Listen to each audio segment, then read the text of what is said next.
with me, and you'll be in a world of your imagination. Reach out, touch what was once just in your imagination.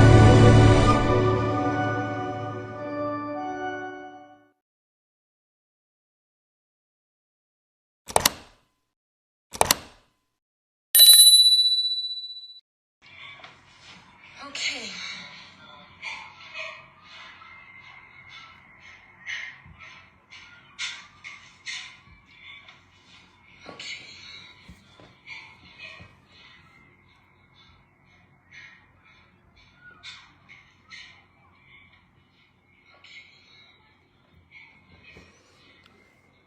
I think I've gotten a connection.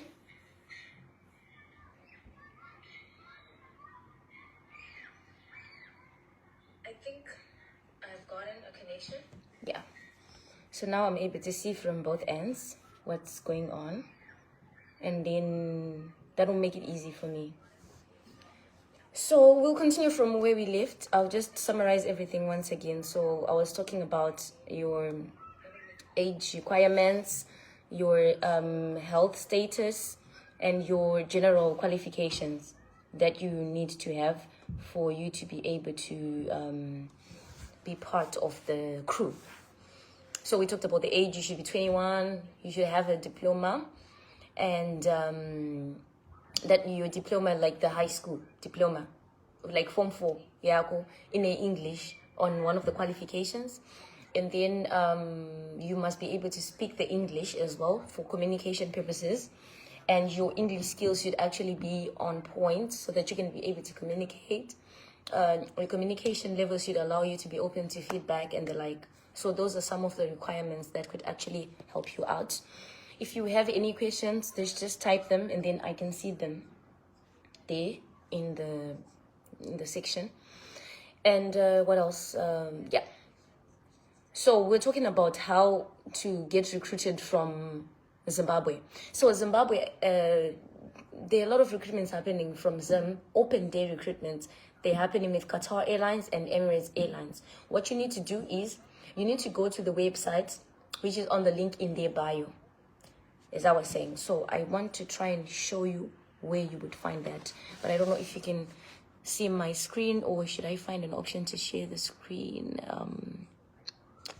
It's not going to work. So this is me. I go on Instagram.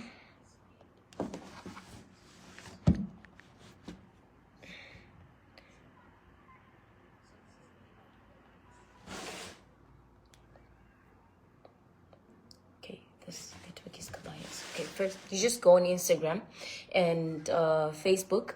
When you go to these big pages, they have the link. Usually it's already highlighted, so it's just easy to click on. Once you click on the link, you go to carriers. You go to carriers, you go to cabin crew, and then you go to the open day recruitments. If it's not written open day recruitments, that means that you have to register. But the most important thing is that you need to be in the country. In Zimbabwe, they come panels by Rainbow Towers, baby. That's where they usually do it. So I'm not totally sure. But what I know that if you are able to go to South Africa, your chances are increased. Because in Cape Town, in Johannesburg, in Durban, they're recruiting like every other week. So I'm telling you, just try and get there and grab the opportunity. Because I know my Zimbabwean girls and boys, you guys speak your English very well. And you can actually be able to be part of this team, you know. So when you register now, you put in your details and remember what you need to be having to put in the details and your eligibilities. And also, yeah, I forgot to talk about tattoos. Now, tattoos are very subjective because it depends on where they are. Like, it doesn't mean that if you have tattoos, you cannot completely get the job. You could. You never know. It just depends where the tattoo is. But then they're like visible tattoos. Tattoos that start from probably the wrist here up to here. You cannot, because half of the time your uniform is like that. But in the event that maybe you they don't, I mean, you go for that interview and you're wearing a long sleeve. But later on, they're still gonna check because you're gonna do some training for swimming and stuff like that. So they will just see you anyway. So don't lie. If you have any tattoos, any marks, just declare them. Mention them that you have them. Especially if you're applying for the bigger airlines, just mention you have them. Because the process is very tiresome and long. It's not a one-day thing. So just make sure that everything you are doing is in check. I just want to put a disclaimer. To be honest, I'm not trying to run anyone out of business, but do not do this certificates, what they call it, or how to become a cabin crew and stuff like that, and then they promise you jobs. Those things, they're not really advisable. Whenever an airline is going to recruit you, they're the one that is going to sponsor you everything that you need. You just need to have your passport and pass the interview. And they will figure out how they're going to bring you from whatever part of the country you are in. They'll bring you here or to the place that you're supposed to be. So don't worry about trying to get into these colleges that tell you that you can become a cabin crew and stuff like that. Please, this is for your own good. So if you want to do it, do it. But it's not going to work for you because those certificates are not credible anyway. I hope you get what I'm trying to say. So now, after you've figured out everything else, you've realized your height, your health in check, you have your communication skills on point, we go to the CV. Your CV should be as clear as it can be, mentioning your name, your age, your previous experience. Don't put a lot of stuff. Your CV should literally fit on one page, guys. Like, on one page. So that means the font is going to be a bit smaller, but the information is going to be short and precise and straight to the point. Don't be typing things that a CV is more than 4 pages. Because there's over 1 million applicants. Like, literally, let's say maybe 50 from each part of the country. So, like, imagine you with your 50 pages of a CV. Who's going to read that? Nobody's going to read that. So just make sure your CV is short and simple and sweet. Your name, your picture on the corner, upper corner, showing you in a clear face, usually the passport picture size. And then after that, you have your previous experience, your references, and yeah, that's most of it. So you need to create a good CV, and then obviously gather all your documents, and then yeah. So in terms of the interview, when the interview when you have applied for the interview, now you will get a response. You get the response, and then you attend the event. Are you in Europe? If you're in Europe, there are open day recruitments where you almost don't have to mention that you're coming, you just go. But usually that is in Europe and in some parts of the Middle East on different airlines. But in Zim, because this is specifically the people that are in Zim, please just try and apply for the event. Once you apply for the event, and then you register, and then you get invited. What to do when you get invited? First of all, you need to pray about it, because it's like a milestone already. It doesn't matter if you're going to fail or not. You're now going to be in the real thing and actually experience it, and you know exactly what's going to happen to you. So you pray about it. That's it. Now, after you pray, then you now need to figure out how you're actually going to be looking on this day. This is one shot, guys. This is one shot you have to change your whole entire life and live your dream. So you need to dress the part. I'd recommend you wear your white shirt and a skirt and neat, clean, nice shoes. Just a little bit. Like, don't wear those massive heels, because it's going to be a long day for you. You're going to spend the whole day there, literally. Depending on how many people are going to be there. But obviously, it's going to be a long day. You look good. Makeup on point. Don't put too much makeup, too much eyeshadows. Just be nice, natural with your lipstick should be there for girls. If you're a guy, full suit, full combat. Everything is full. You're gonna wear your whole outfit, and yeah, everything must be on point. So now we also, yeah, everything is on point. What is next now? You get to the interview. Once you get to the interview, you are going to do, it's going to usually be in a different stages depending on the airline. Some will just be a CV drop. You just go there, you say hi, you say your name, and then you leave the CV. That's for another company. For some companies, you're going to do a full-on recruitment day, whereby you start with your 1 minute or 2 minute interview question that is, tell us about you. In this, tell us about you,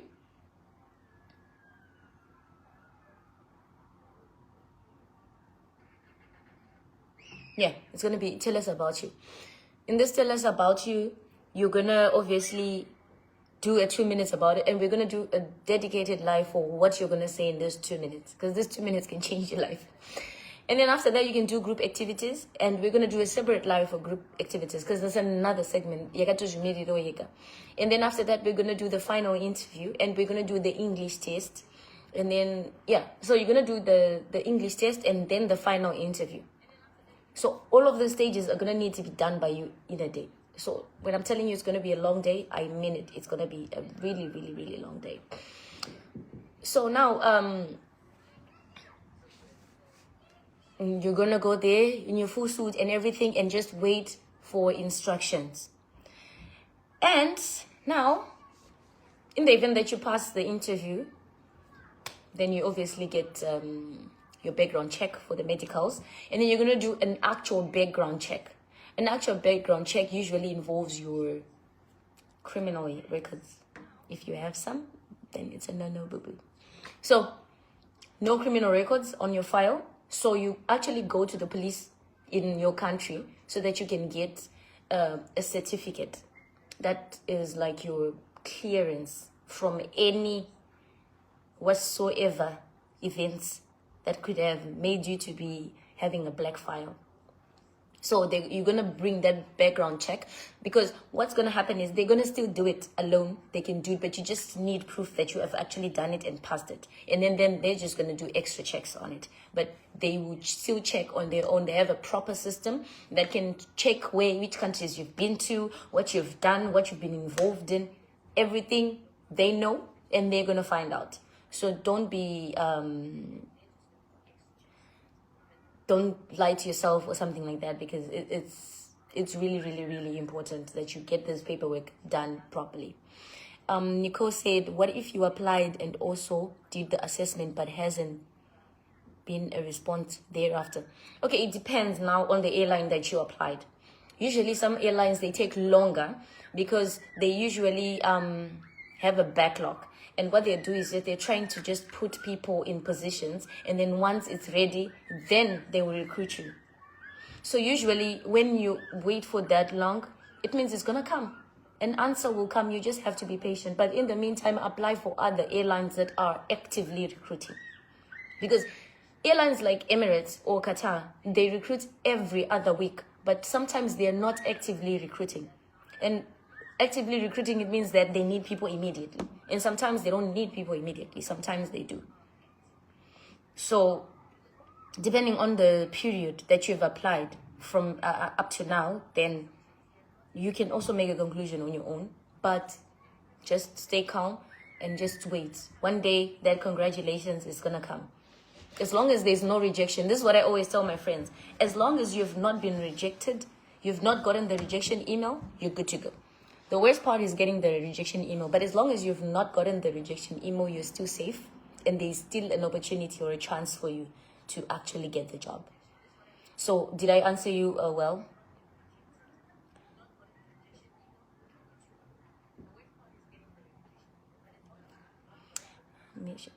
Yeah, I think I'm gonna save the live.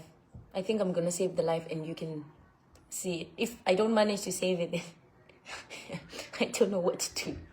You can screen record it in case it doesn't come through. So yeah, like I hope Nicole, you were answered on that one. Just let me know if I need to clear up something. But yeah, that's most of it. So where were we now?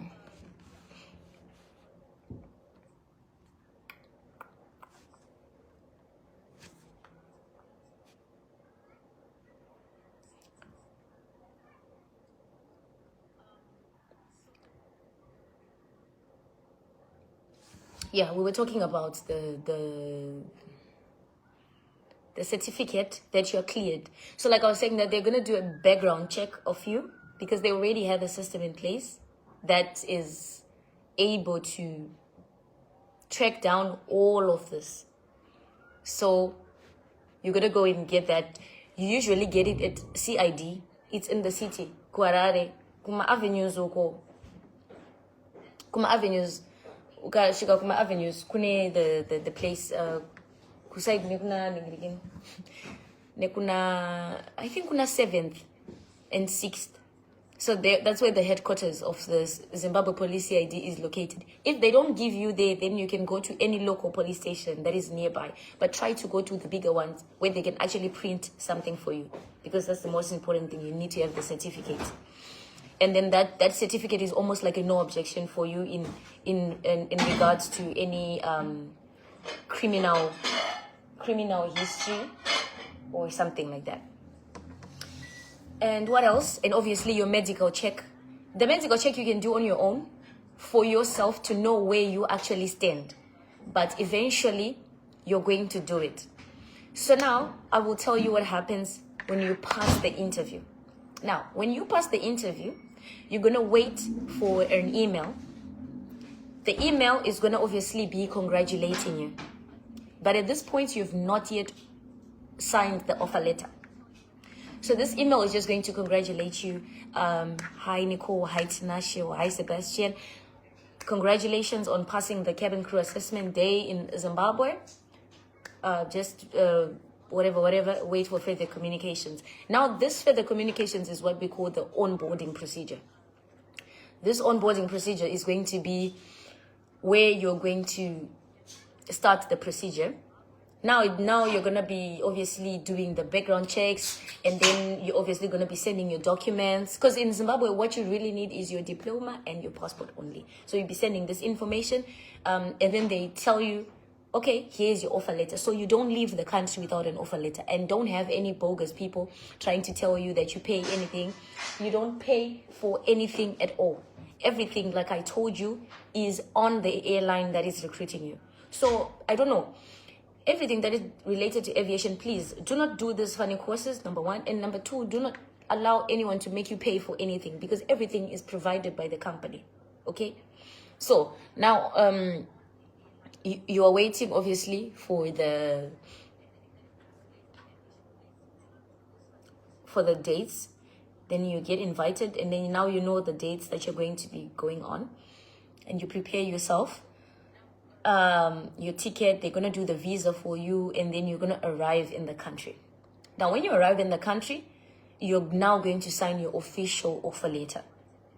When you sign your official offer letter in a day, and after that, you're going to obviously be introduced to the company, the procedures and stuff like that, and then you start your training.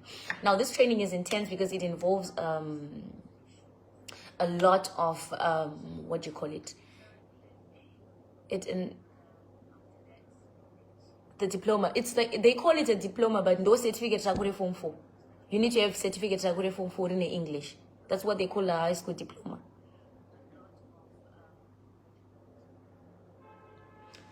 So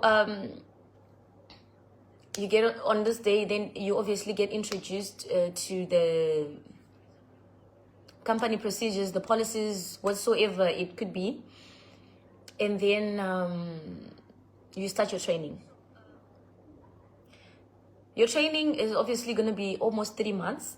And in this training, you're going to experience examinations. So now, depending on the nation that you applied for, there is an examination board that gives you a license, because you need to be licensed. Now, this is what I was telling you, but you don't need to do those funny courses, because this is when you actually are able to get the license. Because these licenses, they only work with these airlines, because you need to be licensed for the particular for the particular region that you're working for. So for example, in Europe, they have EASA. That's their examination board that gives you the license. And obviously these schools, they don't have that. They have their own, like it could be me. I could literally be one of those colleges. I can just wake up and start my own college, and I just credit it. And then I can give you the certificate, because I know the training, I've been in the training, so I can actually give you the information. So it's the same thing. That's why I'm telling you, like, it's not, doesn't add any value to you apart from wasting your money. And obviously, okay, it gives you some information about being a cabin crew, because obviously this information is going to help you, but it doesn't guarantee you a job, let me say, per se. So your training will start, and then you're going to be doing intense reading and intense lectures. After that, you then do your examination, and then you need to pass these exams. If you fail these exams, you go home. It's a straight up termination. If you pass the exams, then you proceed to the next stage. That is going to be your other examination. So the first examination is for you to get a license to operate. And then the second one is going to be part of the license, because you're not going to be given the exam, the passport, the license then. You're just going to pass it, and then it's going to be added on your achievements. And then next, now you're going to do the examination for the aircraft types. So it's also important that before you try to join an airline, you need to know even the aircraft types, how they operate, like a Boeing, or is it an Airbus? You need to know them, because you're going to write specific examinations on them. But most of the information is like encrypted, so they only have the information, so you can't find it anyway. But just knowing basic stuff can help you, so that it's not like a surprise when you actually have to do the actual thing. So you do the second exam, and then after that second exam, you're going to do the swimming and survival in water. This is what I want to tell you about the swimming part. Have an idea about how to swim, guys. Like, because you are going to get into the water, and the water is going to be like deep. It's going to be deep like nobody's business. Like, when I saw it my first time, I was like, no way I'm going to get in there. Like, it's not even a swimming pool. It's like a flipping, I don't even know what to call it. It's deep. Like, I don't even know. But the good thing is they give you like a life jacket. But that's depending on the airline that you're going to go to. So I don't want to speak on other airlines, because I've not done it before. But what I know for a fact is that you are going to get into the water, and you are going to have to swim somehow, somewhere. So be prepared, okay? Be prepared. And so what I was saying is, on this swimming test, that's when they're going to see if you have tattoos and stuff like that. So so you don't really have to lie, because they will just find out either way, because there's going to be an opportunity for you to remove your clothes, and they're going to use it. Now, what else did I leave on the onboarding? And then you obviously do your graduation, and then you pass, and then you're going to have a probation. In this probation, you are still going to have exams again. So obviously you're going to be tested, your knowledge, how it was during the training on real flights. And you're going to be tested for that. And it's going to be full-on examinations. And you're also going to have recurrent examinations that happen every month, every 3 months, every year, depending on your company. So there's a lot to read. There's a lot to study. So it's not going to be your gateway to stop studying. You're actually going to study more, and you're actually going to do more exams than you actually ever imagined. So yeah, that's basically it for now in regards to the onboarding procedure in trying to be a cabin crew. That's what I had prepared for you. I just wanted to give you like an overview of this, and then obviously maybe on the next live that we manage to do, God willing, we will do an assessment day. everything that's going to happen on your assessment day, we will do it together. But the first part we're going to do is tell us about yourself. We are going to go deep into that topic so that you actually understand what it means to tell them about yourself. So that's the next live that we're going to do.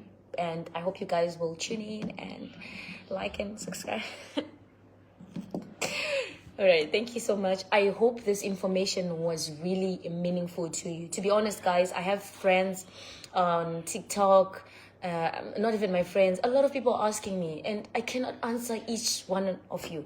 Like, if I show you my messages, I've got like over 300 people, and now look, only 6 people are here, right? But then every day, people asking, how do you do this? How do you do this? How do you do this? But no one really wants the information at the end of the day. So now I don't know, like, is it like, do you want to be a cabin crew, or you just like the idea? Because like no one really wants to receive the information, but people want to ask. How did you do it? How? But no one wants to listen. So like I don't get it. Do you want to be a cabin crew, or you want the idea? Like, to be honest, I don't know. But yeah, that's it. So I'm gonna do that, and I hope you enjoyed, guys. So tune in. Yes, thank you, Sebastian. See you guys. I don't know when should we do it. I'm gonna be free in the next, because I'm busy with my friend. So I think we can do it in 4-5 days from now.